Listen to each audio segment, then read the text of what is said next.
अपने मन में जिस चीज का विचार करोगे वही चीज तुम्हें मिलना शुरू होगी। अगर पैसे के बारे में विचार करते हो तो आपके पास पैसा आना शुरू होगा। अगर आप अपने प्यार के बारे में विचार करोगे तो आपको आपका प्यार जल्द ही मिलेगा। गौतम बुद्ध के अनुसार हम वही बनते हैं जो हम सोचते हैं। जिस तरह कोई व्यक्ति बुरी सोच के साथ बोलता या काम करता है तो उसे कष्ट ही मिलता है, वही यदि कोई व्यक्ति शुद्ध विचारों के साथ बोलता या काम करता है तो उसकी परछाई की तरह खुशी उसका साथ कभी नहीं छोड़ती है। वही गौतम बुद्ध की यह कहानी जो आज हम आपको बताने जा रहे हैं, इसे सुनने के बाद आप जीवन की सभी समस्याओं को छुटकियों में हल करने में सक्षम रहेंगे। दोस्तों, एक बार की बात है, महात्मा बुद्ध प्रवचन दे रहे थे। प्रवचन में आसपास के बहुत से लोग शामिल थे। सभी लोग ध्यान से बुद्ध को सुन रहे थे। कुछ देर में प्रवचन समाप्त हो गया, तब लोगों ने बुद्ध को प्रणाम किया और अपने अपने घर को चल पड़े। पर एक यह युवक वहां पर ही बैठा रह गया। बुद्ध की नजर उस युवक पर पड़ी तो वे पूछ बैठे, क्या बात है वत्स, कोई जिज्ञासा है क्या? युवक बुद्ध के पास गया और प्रणाम करके बोला, प्रभु, बहुत उलझन में हूं। जितना इस बारे में सोचता हूं उतना ही उलझ जाता हूं। कैसी उलझन है वत्स? बुद्ध ने प्रश्न किया। युवक हाथ जोड़कर बोला, प्रभु, यह संसार कितना विशाल है। संसार में लाखों करोड़ों लोग निवास करते हैं। उनमें भी एक से बढ़कर एक विद्वान, कलाकार, योद्धा। ऐसे में उन सब के बीच मुझ जैसे सामान्य प्राणी का क्या मूल्य है? युवक की बात सुनकर बुद्ध मुस्कुरा दिए। वे बोले, तुम्हारी जिज्ञासा का उत्तर मिल जाएगा, पर इसमें थोड़ा सा समय लगेगा क्या? तब तक मेरा एक छोटा सा काम कर सकते हो प्रभु? यह तो मेरे लिए गर्व का विषय है कि मैं आपके काम आ सकूं। युवक ने पुनः अपने हाथ जोड़ दिए और कहा, आप आदेश करें प्रभु।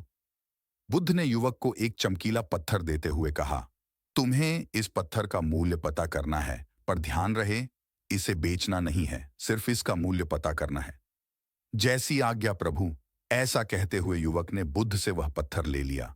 उसने एक बार फिर से उन्हें प्रणाम किया और बाजार की ओर चल पड़ा। बाजार वहां से ज्यादा दूर नहीं था। युवक थोड़ी देर में वहां पहुंच गया। वह सुबह का समय था, इसलिए बाजार अभी ठीक से लगा नहीं था। वहां पर इक्का दुक्का दुकानदार ही थे। युवक ने जिज्ञासावश इधर उधर नजर ई। उसे एक पेड़ के नीचे एक दुकानदार नजर आया। वह आम बेच रहा था।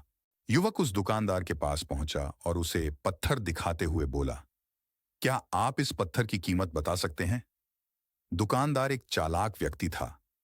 पत्थर की चमक देखकर वह समझ गया कि अवश्य ही यह कोई कीमती पत्थर है। वह बनावटी आवाज में बोला, देखने में तो कुछ खास नहीं लगता, पर मैं इसके बदले 10 आम दे सकता हूं। दुकानदार की बात सुनकर युवक को हल्का सा क्रोध आ गया।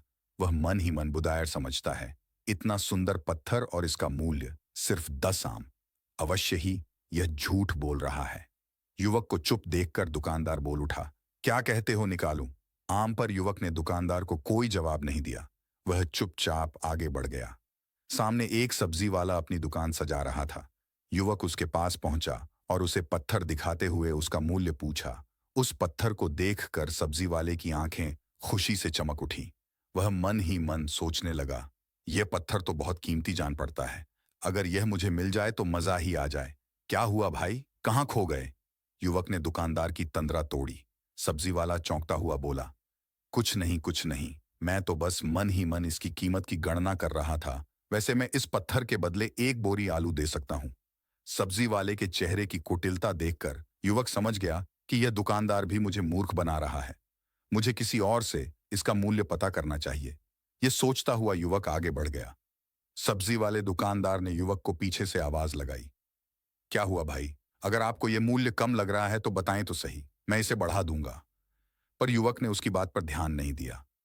वह अब इधर उधर किसी ऐसे व्यक्ति को खोजने लगा जो जानकार हो और उस पत्थर की सही मूल्य बता सके।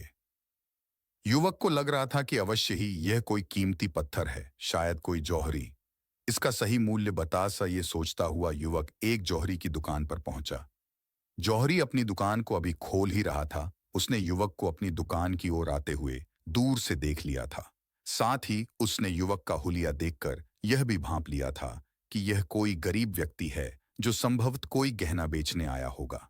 जौहरी ने हाथ जोड़कर युवक को नमस्कार किया और मुस्कुराकर पूछा, बताएं महोदय, मैं आपकी क्या सेवा कर सकता हूं? युवक ने बुद्ध का दिया पत्थर अपनी हथेली पर रख दिया और बोला, इसका मूल्य पता करना था। पत्थर को देखते ही जौहरी उसे पहचान गया कि यह बेशकीमती रूबी पत्थर है जो किस्मत वाले को मिलता है। वह बोला, पत्थर मुझे दे दो और मुझसे 1 लाख रुपए ले लो। कहते हुए जौहरी ने पत्थर लेने के लिए अपना दाहिना हाथ बढ़ाया, पर तब तक युवक ने पत्थर को अपनी मुट्ठी में बंद कर लिया था। उसे पत्थर के मूल्य का अंदाजा हो गया था, इसलिए वह बुद्ध के पास जाने के लिए मुड़ गया। जौहरी ने उसे पीछे से आवाज लगाई, अरे रुको तो भाई, मैं इसके 50 लाख दे सकता हूं। 50। लेकिन युवक को वह पत्थर बेचना तो था नहीं, इसलिए वह रुका नहीं और दुकान के बाहर आ गया। पर जौहरी भी कम चालाक नहीं था। वह उस अनमोल पत्थर को किसी भी कीमत पर अपने हाथ से जाने नहीं देना चाहता था। वह दौड़कर उसके आगे आ गया और हाथ जोड़कर बोला, तुम यह पत्थर मुझे दे दो, मैं इसके बदले 1 करोड़ देने को तैयार हूं। युवक को जौहरी की बातों में अब कोई रुचि नहीं रह गई थी। वह जल्द से जल्द बुद्ध के पास पहुंच जाना चाहता था, इसलिए ना तो वह रुका और ना ही उसने जौहरी की बात का कोई जवाब दिया। वह तेज तेज कदमों से बुद्ध के आश्रम की ओर चल पड़ा। जौहरी ने पीछे से आवाज लगाई, यह अत्यंत मूल्यवान पत्थर है, अनमोल है, तुम जितने पैसे कहोगे मैं दे दूंगा। यह सुनकर वह युवक परेशान हो गया। उसे लगा कि कहीं पत्थर के लालच में जौहरी उसे पकड़कर जबरदस्ती ना करने लगे, इसलिए वह तेजी से आश्रम की ओर दौड़ पड़ा। युवक जब बुद्ध के पास पहुंचा तो वह बुरी तरह से हाँफ रहा था। उसे देखकर बुद्ध मुस्कुरा दिए, फिर भी उन्होंने अपने चेहरे से कुछ भी जाहिर नहीं होने दिया। वे बोले, क्या बात है वत्स, तुम कुछ डरे हुए से लग रहे हो। युवक ने बुद्ध को प्रणाम किया और सारी बात कह सुनाई। साथ ही उसने वह पत्थर भी उन्हें वापस कर दिया। बुद्ध बोले, आम वाले ने इसका मूल्य 10 आम बताया, आलू वाले ने 1 बोरी आलू और जहरी ने बताया कि यह अनमोल है। इस पत्थर के गुण जिसने जितने समझे उसने इसका मूल्य उसी हिसाब से लगाया। ऐसे ही यह जीवन है प्रत्येक व्यक्ति खान से निकले हुए एक हीरे के समान है जिसे अभी तराशा नहीं गया है। जैसे जैसे समय की धार व्यक्ति को तराश की जाती है, व्यक्ति की कीमत बढ़ती जाती है। यह दुनिया व्यक्ति को जितना पहचान पाती है उसे उतनी ही महत्ता देती है। कहते हुए बुद्ध एक क्षण के लिए रुके, फिर बोले, किंतु आदमी और हीरे में अंतर यह है, हीरे को कोई दूसरा तराश होता है और व्यक्ति को अपने आप को स्वयं ही तराशना पड़ता है। और जिस दिन तुम अपने आप को तराश लोगे, तुम्हें भी तुम्हारा मूल्य बताने वाला कोई ना कोई जौहरी मिल ही जाएगा। गौतम बुद्ध उस लड़के को यह सिख देना चाहते थे कि जो इंसान अपने मन में खुद के बारे में विचार करता है वह व्यक्ति उसी के समान बनता जाता है। किसी इंसान को अगर दुनिया की किसी भी चीज से सच्चे मन से लगाव हो तो वह इंसान उस चीज को प्राप्त कर लेता है। वही जो इंसान अपनी मन छाई चीज को प्राप्त करने में असमर्थ है, उस इंसान ने अपने मन में सच्चे भाव से उस चीज को चाहा नहीं होता है। वही दोस्तों, गौतम बुद्ध की इस प्रेरणादायक कहानी को आप अपने मित्रों के साथ शेयर जरूर कीजिए ताकि उन्हें भी गौतम बुद्ध के असल ज्ञान के बारे में पता चल सके। और कमेंट बॉक्स में नमो बुधाय लिखना ना भूले। नमो बुधाय।